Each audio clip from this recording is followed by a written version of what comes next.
très proche des clubs. Pour cela, tu t'es entouré de personnalités du handball, des profils divers, Oui.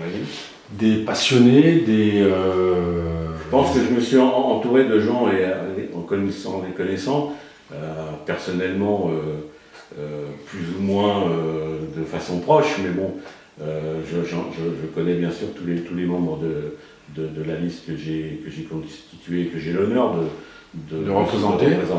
C'est une liste avec des personnalités ce sont des passionnés, ça tu viens de le dire, mais je le redis parce que c'est tous des passionnés. Ils sont passionnés du handball, ils sont passionnés de ce qu'ils font. Ils sont tous dans des clubs, grands, petits, moyens, nationaux, voire certains internationaux. Donc ça vient de tous horizons, et c'est des gens d'expérience, des gens qui ont envie de faire, et des gens qui ont envie de faire progresser le handball en Île-de-France. Et qui apportent des profils très divers. Ouais, ça vient d'un peu partout, on va dire.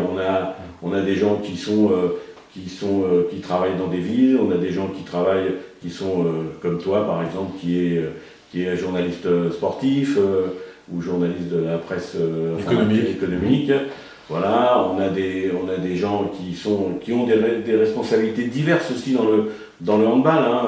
On a par exemple notre ami Antoine Monet qui est lui architecte dans la vie et qui est responsable de la discipline de la LNH. On a quelques personnes qui viennent de finir la vie active et qui se sont intégrées dès qu'ils se sont trouvés à la retraite. Ils ont encore appuyé un petit peu sur l'accélérateur pour prendre des nouvelles missions dans le handball.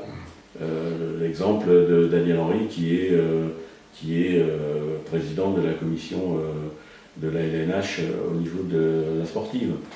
Il y a aussi des athlètes de haut niveau, un ancien, Oui. Pascal Léandry de l'US Ivry, et puis une joueuse toujours en activité, Amélie Goudzo. Oui. Et puis ici, il faut aussi le préciser, dans cette liste, toutes ces personnalités du handball qui t'accompagnent, il y a un vrai équilibre entre les profils de l'Est et de l'Ouest parisien. Oui, c'est-à-dire que c'est une liste qui a été constituée aussi avec le souci de la représentativité du terrain. Le processus de la représentativité du terrain, elle est donnée par effectivement un ensemble de personnes qui est à peu près à égalité entre l'Est et l'Ouest, au niveau du territoire, au niveau des clubs, et également où on a insisté, c'est également au niveau du genre, on a 11 hommes et 9 femmes. Donc c'est important aussi qu'il y ait une parité dans l'effectif de la liste et du prochain, je l'espère, conseil d'administration.